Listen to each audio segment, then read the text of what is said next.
हर हर महादेव। नमः शिवाय। प्रिय दोस्तों, स्वागत है एक बार फिर से आपका अपने चैनल भक्ति फ्लो 51 में। प्रिय भक्तों, आज मैं आपको ज्योतिया व्रत या जीवित पुत्रिका व्रत की पौराणिक कथा विस्तार से सुनाने जा रही हूँ। जय श्री कृष्ण। राधे राधे भक्तों, आज का दिन सभी माताओं और बहनों के लिए अत्यंत पावन है, क्योंकि यह दिन संतान की दीर्घायु और मंगल कामना को समर्पित है। जीवित पुत्रिका व्रत, जिसे प्रेम पूर्वक जितिया व्रत भी कहा जाता है, आश्विन मास के कृष्ण पक्ष की अष्टमी तिथि को पूरी श्रद्धा और भक्ति भाव से रखा जाता है। यह व्रत विशेष है क्योंकि इसमें माताएं निर्जल रहकर जल तक का त्याग कर अपनी संतान के उत्तम स्वास्थ्य और दीर्घ जीवन की प्रार्थना करती हैं। शास्त्रों में कहा गया है कि जहां मां का हृदय संकल्पित होता है, वहां भगवान स्वयं रक्षक बनकर उपस्थित रहते हैं। इसी विश्वास के साथ माताएं इस व्रत को करती हैं और जितिया व्रत की कथा को श्रद्धा पूर्वक सुनती सुनाती हैं। ऐसा करने से संतान के जीवन में आने वाले संकट दूर हो जाते हैं और उन पर सदैव ईश्वर की कृपा बनी रहती है।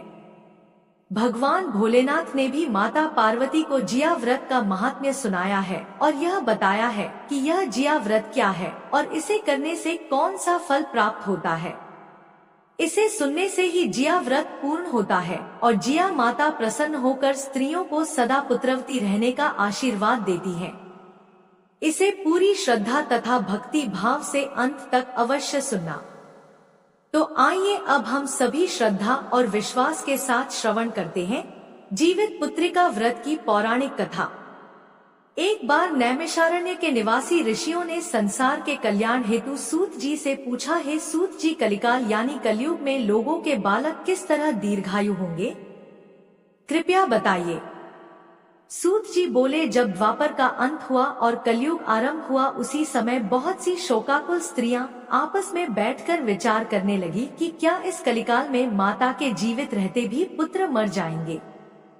जब वे आपस में कोई सूची निर्णय ना कर सकी तो वे गौतम ऋषि के पास परामर्श हेतु गई। जब वे गौतम ऋषि के पास पहुंची तो वे आनंद पूर्वक बैठे हुए थे। स्त्रियों ने मस्तक नमन कर प्रणाम किया। तत्पश्चात प्रश्न रखकर कहा, हे प्रभु, इस कलिकाल में हमारे पुत्र किस प्रकार जीवित रहेंगे? क्या इस हेतु कोई विशेष व्रत अथवा तप है जो उनकी आयु बढ़ा सके? कृपा करके स्पष्ट बताइए। गौतम ऋषि ने उत्तर दिया, मैं वही कहूंगा जो मैंने पहले सुना हुआ है। गौतम ऋषि ने स्मरण दिलाया, जब महाभारत युद्ध का समापन हुआ और अश्वत्थामा के कृत्य से पांडव तथा समस्त लोक पर अश्रवित हुए, तब भी लोगों के हृदय पुत्र शोक से व्याकुल थे। उस समय द्रौपदी अपने सखियों सहित ब्राह्मण श्रेष्ठ धौम्य के पास गई और उन्होंने कहा, हे विप्र, कौन सा ऐसा उपाय है जिससे बच्चों की दीर्घायु सुनिश्चित हो सके? कृपया विस्तार से बताइए। धौम्य ऋषि ने सुनाकर कहा, सतयुग में सत्य वचन, सत्य आचरण और समदर्शी होने वाले जिमतवाहन नामक एक राजाधिराज थे। एक बार वह अपनी पत्नी के साथ अपने ससुराल गए और वहीं ठहर गए। एक अर्धरात्रि पर किसी स्त्री की विलाप ध्वनि सुनाई पड़ी, क्योंकि उसका पुत्र मर गया था और वह प्रायश्चित तथा निराशा से व्याकुल थी। उसकी पीड़ा सुनकर राजा जिमुतवाहन का हृदय विदरण हो उठा। वह शीघ्र ही उस स्त्री के समीप गया और पूछने लगा, बेबस माता, तुम्हारा पुत्र कैसे मरा? स्त्री ने कहा, गरुड़ प्रतिदिन आकर गांव के बालकों को भक्ष कर लेता है। यह सुनकर दयावान राजा ने निश्चय किया, मां, अब रो मत, निश्चय ही मैं तुम्हारे पुत्र को बचाने का प्रयत्न करूंगा। वह उसी स्थान पर गया जहां गरुड़ प्रातः काल आकर मांस भक्षण करता था। तब गरुड़ उसी समय पहुंचकर फिर से आक्रमण कर मांस खाने लगा। गरुड़ की बहुतेज तेजस्विता ने राजा का बाया अंग ही क्षीण कर दिया, परंतु राजा ने शीघ्रता से अपना दाहिना अंग देकर गरुड़ को तृप्त करने का विनय किया।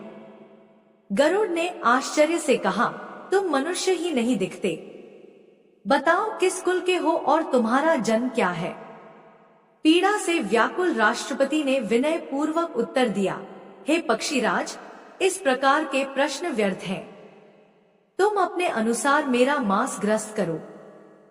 पर गरुड़ ने आदर सहित पूछा कि तुम्हारे कुल और जन्म का नाम बताओ। तब राजा ने कहा, मेरी माता का नाम शव्या है और पिता का नाम शालिवाहन। सूर्यवंश में मेरा जन्म हुआ है और मेरा नाम जिमतवाहन है। राजा की दानशीलता और त्याग देखकर गरुड़ ने कहा, हे महाभाग, जो भी तुम्हारी अभिलाषा हो मांगो। राजा ने कहा, हे स्वामी, यदि आप वर दे रहे हैं तो यह वर दीजिए कि आपने जिन जिन प्राणियों को अब तक खाया है वे सब जीवित हो जाएं और अब से यहाँ बालकों को ना खाएं, तथा ऐसा कोई उपाय कीजिए कि जहाँ भी उत्पन्न हो वे दीर्घायु पाए।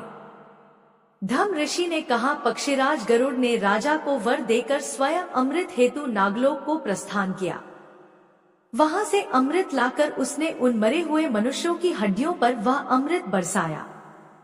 ऐसा करने पर वे जो मनुष्य पहले गरुड़ के शिकार हुए थे सब जीवित हो उठे। राजा के त्याग तथा गरुड़ की कृपा से उस प्रदेश के लोगों के बड़े दुख दूर हो गए। राजा की शोभा और मान सम्मान पुनः स्थापित हुआ। गरुड़ ने और कहा, संसार के कल्याण के लिए मैं एक और वरदान दूंगा। आज अश्विन कृष्ण सप्तमी से रहित शुभ अष्टमी तिथि है। आज ही तुमने यहाँ की प्रजा को जीवन दान दिया है। अब से यह दिन ब्रह्मा भाव हो गया है। वही जो मूर्ति भेद से विविध नामों से विख्यात है और त्रैलोक्य से पूजित है। दुर्गा, जिसे अमृत प्राप्ति के अर्थ में जीवित पुत्रिका कहा गया, उसकी उपासना इस तिथि पर की जानी चाहिए। जो स्त्रियां इस जीवित पुत्रिका की पूजा कर कुकी आकृति बनाकर विधिवत आराधना करेगी, उनका सौभाग्य तथा वंशोत्थान दिनोंदिन बढ़ेगा। गरुड़ ने परमाश्चर्य प्रकट करते हुए कहा कि महाराज, इस विषय पर अधिक विचार करने की आवश्यकता नहीं। यह प्रण में बड़ा फलदायी है। तदंतर वे सभी उपस्थित पुरुष और नारी समस्त कथा सुनकर प्रमाणित हुए कि व्रत का विधान इस प्रकार है। सप्तमी विधि अष्टमी, अर्थात यदि सप्तमी की विधि सहित अष्टमी आए तो उस दिन व्रत ना करें। शुद्ध अष्टमी को व्रत रखें और नवमी को पारण करें। यदि इस नियम का कड़ाई से पालन ना किया गया तो फल नष्ट हो सकता है और सौभाग्य भी विकृत हो जाएगा। इसी प्रकार गौतम, धौम्या, जिमतवाहन और गरुड़ की करुण कथा सुनाकर उन स्त्रियों को यह मार्गदर्शन दिया गया कि इस अष्टमी का व्रत मनोयोग से करने पर पुत्रों की रक्षा और दीर्घायु सुनिश्चित होगी। जिमतवाहन को इस तरह का वरदान देकर गरुड़ वैकुंठ धाम को चले गए और राजा भी अपनी पत्नी के साथ अपने नगर को वापस लौट आए। धौम्या द्रौपदी से कहते हैं, हे देवी, मैंने यह अतिशय दुर्लभ व्रत तुम्हें बताया है। इस व्रत को करने से बच्चे दीर्घायु होते हैं। हे देवी, तुम भी पूर्वोक्त विधि से यह व्रत और दुर्गा जी का पूजन करो तो तुम्हें अभिलाषित फल प्राप्त होगा। मुनिराज धौम्य की बात सुनकर द्रौपदी के हृदय में एक प्रकार का कौतूहल उत्पन्न हुआ और उसने पूर्वज ने स्त्रियों को बुलाकर उनके साथ यह उत्तम व्रत किया। गौतम जी ने कहा, यह व्रत और इसके प्रभाव को किसी एक चील ने सुन लिया और अपनी सखी सियारिन को बतलाया। इसके बाद पीपल वृक्ष की शाखा पर बैठकर उस चील ने और उस वृक्ष के खोते में बैठी सियारिन ने भी व्रत किया। फिर वही मादा चील किसी उत्तम ब्राह्मण के मुख से यह कथा सुनने लगी और पीपल के खोते में बैठी हुई अपनी सखी सियारिन को सुनाने लगी। सियारिन ने आधी कथा सुनी थी कि उसे भूख लग गई और वह उसी समय शव से भरे हुए श्मशान में पहुंच गई। वहां उसने इच्छा भर मांस का भोजन कर लिया और चील बिना कुछ खाए पिए रह गई। जब सवेरा हुआ तो वह गौशाला में गई और वहां गाय का दूध पिया। इस प्रकार नवमी को उसने पारण किया। कुछ दिनों बाद वे दोनों मर गई और अयोध्या में किसी धनी व्यापारी के घर में जन्मी। संयोग से उन दोनों का जन्म एक ही घर में हुआ, जिसमें सियारिन ज्येष्ठ हुई और चीर छोटी। वे दोनों ही शुभ लक्षणों से युक्त थी, इसलिए बड़ी लड़की काशी नरेश को और छोटी उसके मंत्री को अग्नि के सामने विधि पूर्वक ब्याही गई। पूर्व जन्म के कर्म फल से वह मृगनयनी रानी हुई। किंतु उसकी संतान जैसे ही उत्पन्न होती वैसे ही मर जाती। दूसरी ओर पूर्व जन्म की बातों को स्मरण करने वाली मंत्री की पत्नी ने अष्टवसु के समान तेजस्वी 8 पुत्रों को जन्म दिया और सभी जीवित रहे। अपनी बहन के पुत्रों को जीवित देखकर ईर्ष्यावश राजपत्नी ने अपने स्वामी से कहा, यदि आप मुझे जीवित रखना चाहते हैं तो इस मंत्री के भी पुत्रों को उसी स्थान पर भेज दीजिए जहां मेरे बेटे गए हैं, अर्थात उन्हें भी मार डालिए। यह सुनकर राजा ने मंत्री के पुत्रों को मारने के लिए कई उपाय किए, परंतु मंत्री पत्नी ने जीवित पुत्रिका के पुण्यबल से उन्हें बचा लिया। एक दिन राजा ने अपने आदमियों से उन पुत्रों के सिर कटवाकर एक पिटारी में रखवाएं और वह पिटारी मंत्री पत्नी के पास भेज दी। किंतु वे 8 सिर बेशकीमती जवाहरात बन गए और वे 8 पुत्र भले चंगे अपनी माता के पास वापस लौट आए। उनको जीवित देखकर राजपत्नी को बड़ा विस्मय हुआ। अंत में वह मंत्री की पत्नी के पास आए और बोली, बहन, तुमने ऐसा कौन सा पुण्य किया है जिससे बार बार मारे जाने पर भी तुम्हारे पुत्र नहीं मरते? इस पर मंत्री की पत्नी ने उत्तर दिया, है राजरानी, पूर्व जन्म में मैं ची थी और तुम सियारिन थी। हमने साथ साथ जीवित पुत्रिका का व्रत किया था, किंतु तुमने व्रत के नियमों का भलीभांति पालन नहीं किया और मैंने किया था। इसी दोष से तुम्हारे पुत्र जीवित नहीं रहते। अब भी यदि तुम यह व्रत करोगी तो तुम्हारे पुत्र दीर्घायु होंगे। मैं तुमसे सच सच कह रही हूँ। उसके कथना अनुसार रानी ने व्रत किया और तभी से उसके कई पुत्र सुंदर और दीर्घायु होकर बड़े बड़े राजा बने। सूत जी कहते हैं, सब प्रकार का आनंद देने वाला यह दिव्य व्रत मैंने बताया है। स्त्रियां यदि चिरंजीवी संतान चाहती हो तो विधि पूर्वक यह व्रत अवश्य करें। प्रेम से बोलिए, जी मुक्त वाहन भगवान की जय। अब आइए श्रवण करते हैं चील और सियारिन की जिया व्रत कथा। नर्मदा नदी के पास कंचनवटी नामक नगर था। वहां के राजा का नाम मलय केतु था।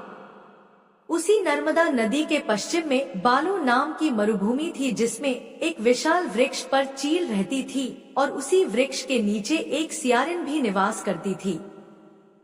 चील और सियारिन दोनों ही पक्की सहेलियां थी। कुछ स्त्रियों को जिया व्रत करते देखकर चील और सियारिन ने भी यह व्रत करने का संकल्प लिया और दोनों ने भगवान श्री जीमुतवाहन की पूजा और व्रत करने का प्रण लिया। जिस दिन दोनों को व्रत रखना था उसी दिन नगर के एक बड़े व्यापारी की मृत्यु हो गई और उसका दाह संस्कार उसी मरुभूमि में किया गया। मुर्दा देखकर सियारिन को भूख लगने लगी और वह खुद को रोक नहीं पाई, जिसके कारण उसका व्रत टूट गया। परंतु चील ने स्वयं पर संयम रखा और पूरी श्रद्धा व नियम से अपना व्रत पूरा किया। सियारिन ने मुर्दा खाया था, इसलिए उसका व्रत खंडित हो गया। वह मुर्दा घाट से एक हड्डी उठाकर अपने मांड में ले आई और रात को धीरे धीरे खाने लगी। तब चील ने उससे पूछा, हे सियारिन बहन, तुम क्या खा रही हो? मुझे कटकट की आवाज आ रही है। इस पर सियारिन ने झूठ बोलते हुए कहा, हे चील बहन, मैं क्या बताऊं? दिन भर से भूखी हूँ और रात में भी भूखा रहना पड़ता है। मैं करवट बदल रही हूँ, इसलिए मेरी हड्डियां कटकटा रही हैं। मैं कुछ खा थोड़ी ही रही हूँ। यह सुनकर चील ने विश्वास कर लिया और सोचा कि संभव है, बहन सत्य ही बोल रही हो। इस प्रकार सुबह हो गई और चील ने विधि पूर्वक अपना पारण किया। चील ने व्रत पूरा किया था, इसलिए उसके बच्चे जीवित हुए और वह उनके साथ आनंद पूर्वक रहने लगी। परंतु सियारिन ने व्रत भांग कर हड्डी खा ली थी, इसलिए उसके पुत्र मर गए। कुछ समय बाद दोनों की मृत्यु हो गई और अगले जन्म में दोनों सहेलियां पुत्री रूप में एक ब्राह्मण परिवार में जन्मी। उनके पिता का नाम भास्कर था।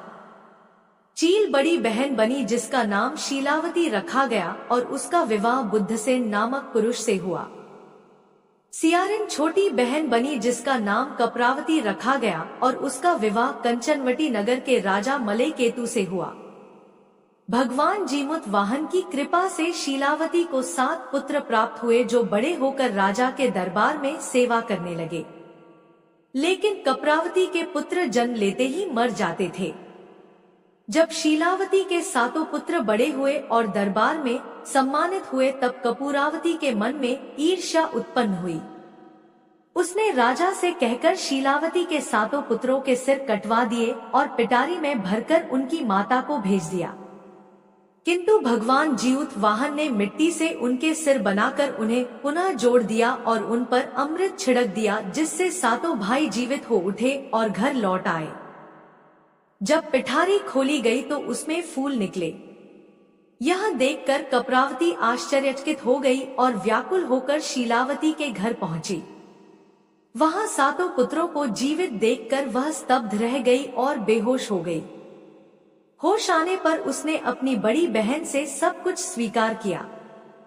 तब शीलावती को भगवान जीमूत वाहन की कृपा से अपने पूर्व जन्म की सारी बातें याद आ गई और उसने अपनी बहन कप्रावती को सत्य बताया।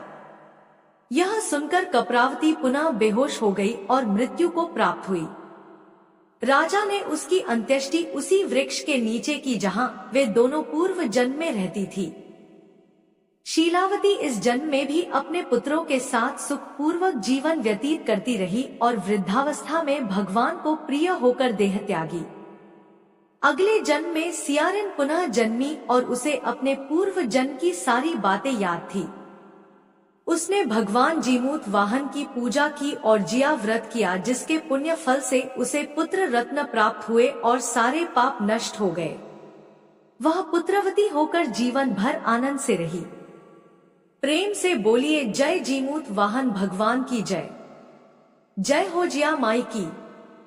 अब आइए श्रवण करते हैं जिया व्रत की दूसरी पौराणिक कथा, जिसे सुनने मात्र से सभी मनोकामनाएं पूर्ण हो जाती हैं और संतान को लंबी आयु प्राप्त होती है। एक समय की बात है, समस्त शिवक कैलाश पर्वत पर स्थित शिव जी और माता पार्वती के पास आए और उन्हें प्रणाम करके पूछने लगे, हे भोलेनाथ, हे माता पार्वती, आज हम आपके पास जिया व्रत का महात्म सुनने के उद्देश्य से आए हैं। यह जिया व्रत क्या है और इसे करने से कौन सा फल प्राप्त होता है? आज हमने पृथ्वी लोक पर विचरण करते समय एक आश्चर्यजनक घटना देखी कि एक बूढ़ी स्त्री अपनी गोद में अपने जवान पुत्र का मृत शरीर लेकर विलाप कर रही थी।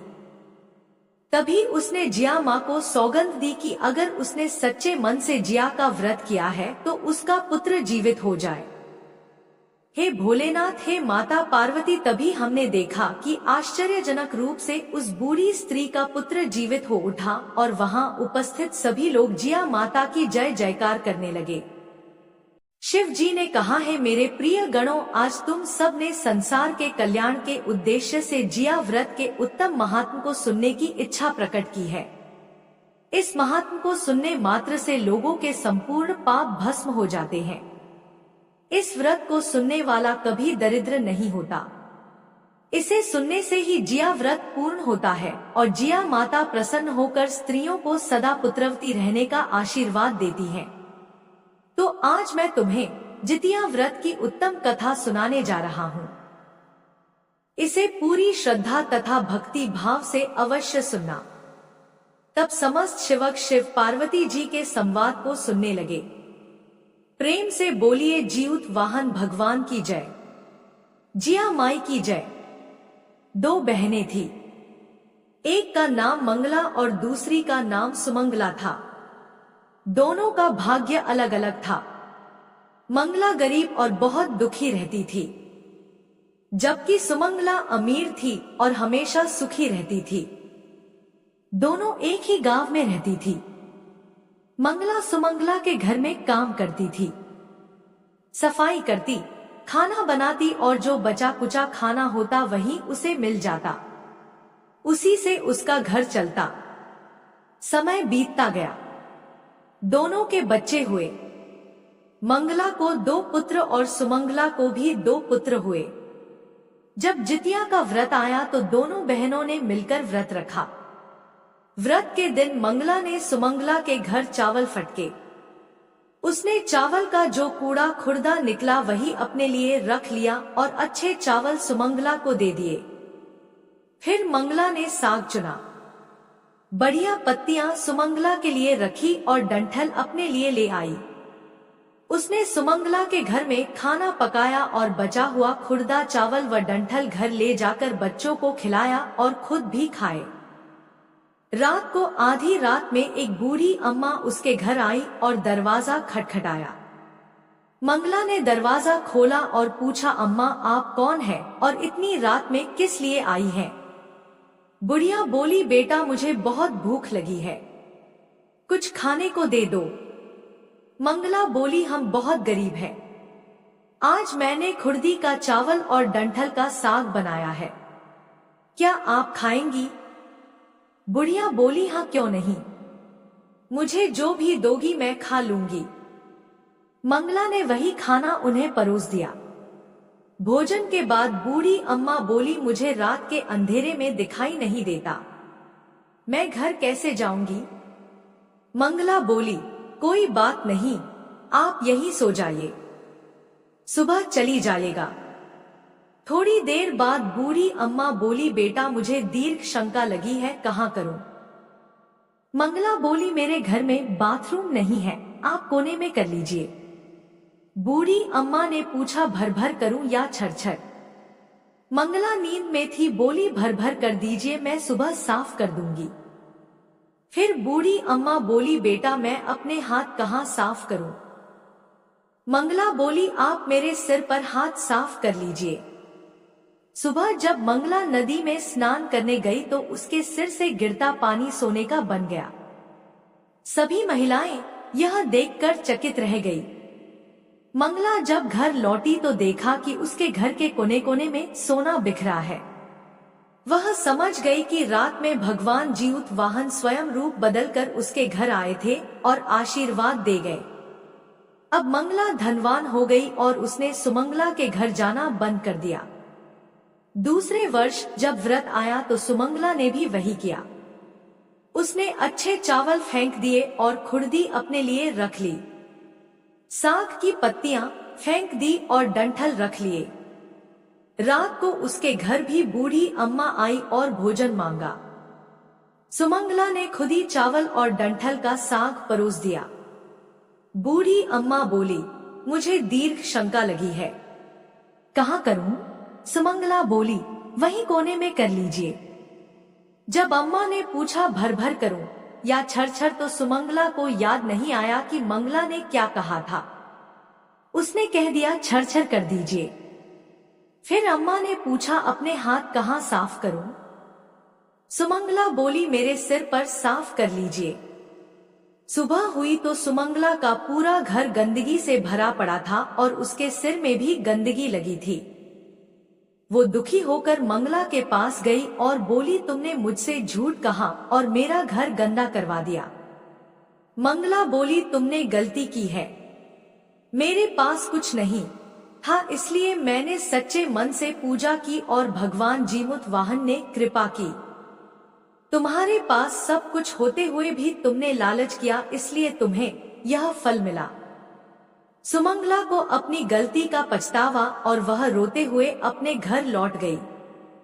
प्रेम से बोलिए, जय हो जिया माता की जय हो, जय हो जीमूत वाहन भगवान की जय हो। जिस प्रकार आपने मंगला को आशीर्वाद दिया उसी प्रकार सबको देना और जैसा फल सुमंगला को मिला वैसा किसी को ना देना। प्रेम से बोलिए, जय श्री हरि विष्णु, हर हर महादेव। ऐसे ही और भी रोचक और आध्यात्मिक वीडियो के लिए चैनल भक्ति फ्लो 51 को सब्सक्राइब कर लें। दोस्तों, आपको यह कथा कैसी लगी कृपया कमेंट करके जरूर बताएं। वीडियो पसंद आया हो तो लाइक करें और अपने दोस्तों के साथ शेयर करें। कमेंट बॉक्स में हर हर महादेव लिखना ना भूलें। फिर मिलते हैं एक और दिलचस्प वीडियो के साथ। धन्यवाद। जय श्री कृष्ण।